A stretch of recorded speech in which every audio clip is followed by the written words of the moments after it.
What really happens when an older adult has no one left to care for them? No children nearby, no partner still living, no neighbors who notice if the lights stay off too long. It's a quiet fear many seniors carry, not dramatic, just a question that lingers in the back of the mind. What if something happened and no one came? You don't have to be sick or fragile to feel that way. You could be independent, capable, even proud of the life you've built. But still late at night or early in the morning, that thought might come. What if I fall and no one knows? What if I wake up dizzy? What if a call never comes? It's more common than people think. Right now, millions of older adults in America are living alone, some by choice, others by circumstance. And while many are doing just fine, there's still a truth we need to talk about. Being alone doesn't always feel dangerous, until the moment it is. But here's what most people get wrong. Being alone doesn't mean being unsafe. You don't need to give up your independence to be protected. In fact, some of the wisest, strongest seniors are the ones who've quietly put systems in place, safety nets that support them without making them feel watched or controlled. In this video, we're going to talk about 5 powerful ways to stay safe, steady, and emotionally strong when you're aging alone. You'll hear real stories, simple tools, and gentle shifts that can change how you live each day. Even if there's no one knocking at your door, that doesn't mean you have to face everything on your own. So if you've ever wondered what the future might hold, or how to stay one step ahead of risk while still living life on your terms, this is for you. Stay with me until the end. The next few minutes could help you build a life that feels not just manageable, but deeply secure. Let's begin with one of the most overlooked risks of living alone: the danger of going unseen when something goes wrong. The silent danger of being unseen. When you're living alone, the hardest part isn't always the quiet. It's the fact that if something goes wrong, no one might know. You could trip in the hallway, feel dizzy in the kitchen, or even start slurring your speech without realizing what's happening. And with no one nearby to notice the signs, minutes can slip into hours, sometimes even days. Most health emergencies don't come with a warning. A stroke can happen silently. A fall can change your life in under 5 seconds. According to the CDC, 1 in 4 adults over 65 falls each year. For those living alone, that fall might mean lying on the floor until someone finally checks in. Not because you're weak, but because you're alone. Dolores is 79.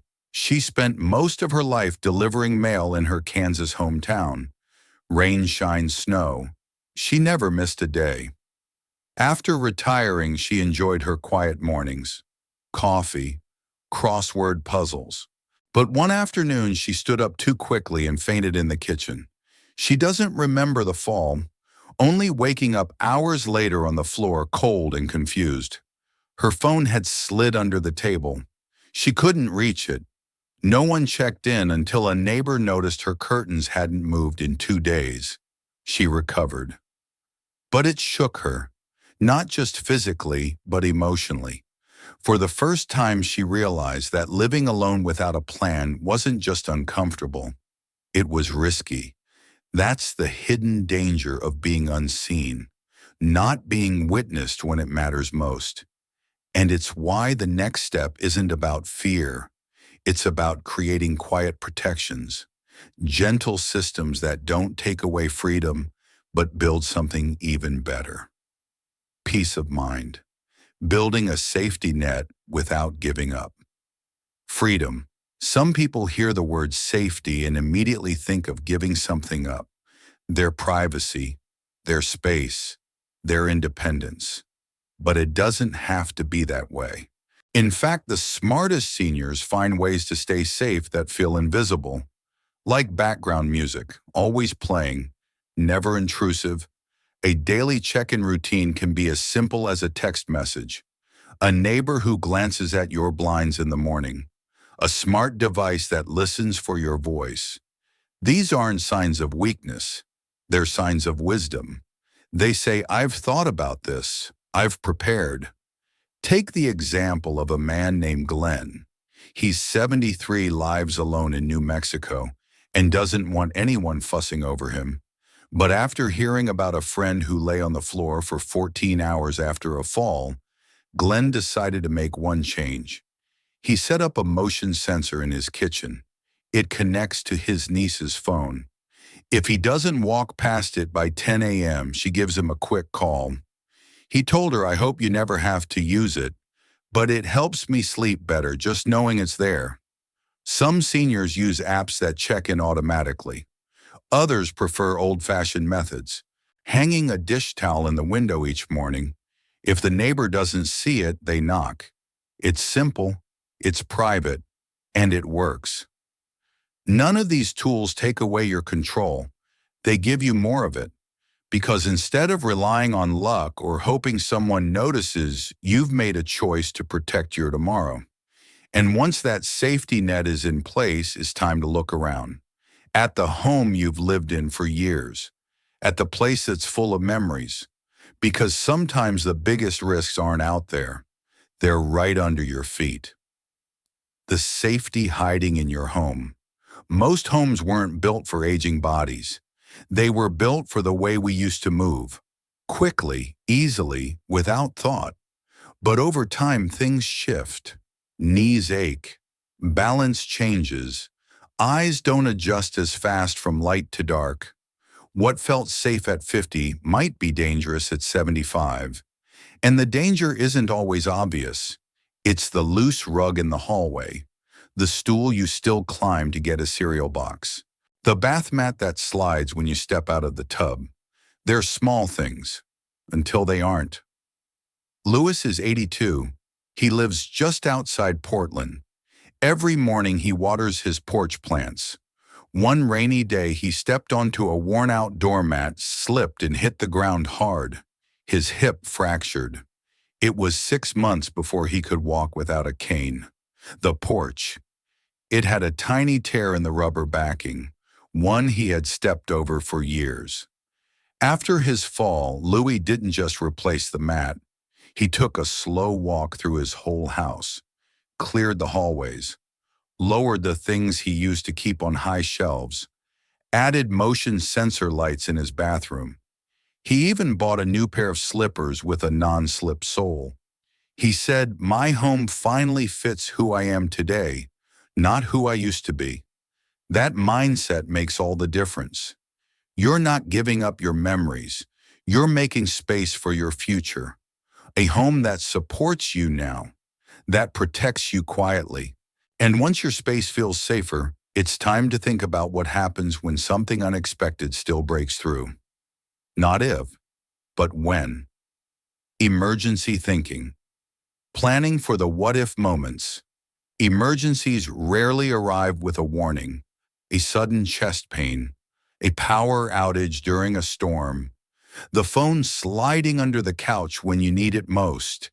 And when you live alone, those moments feel bigger, louder, more urgent.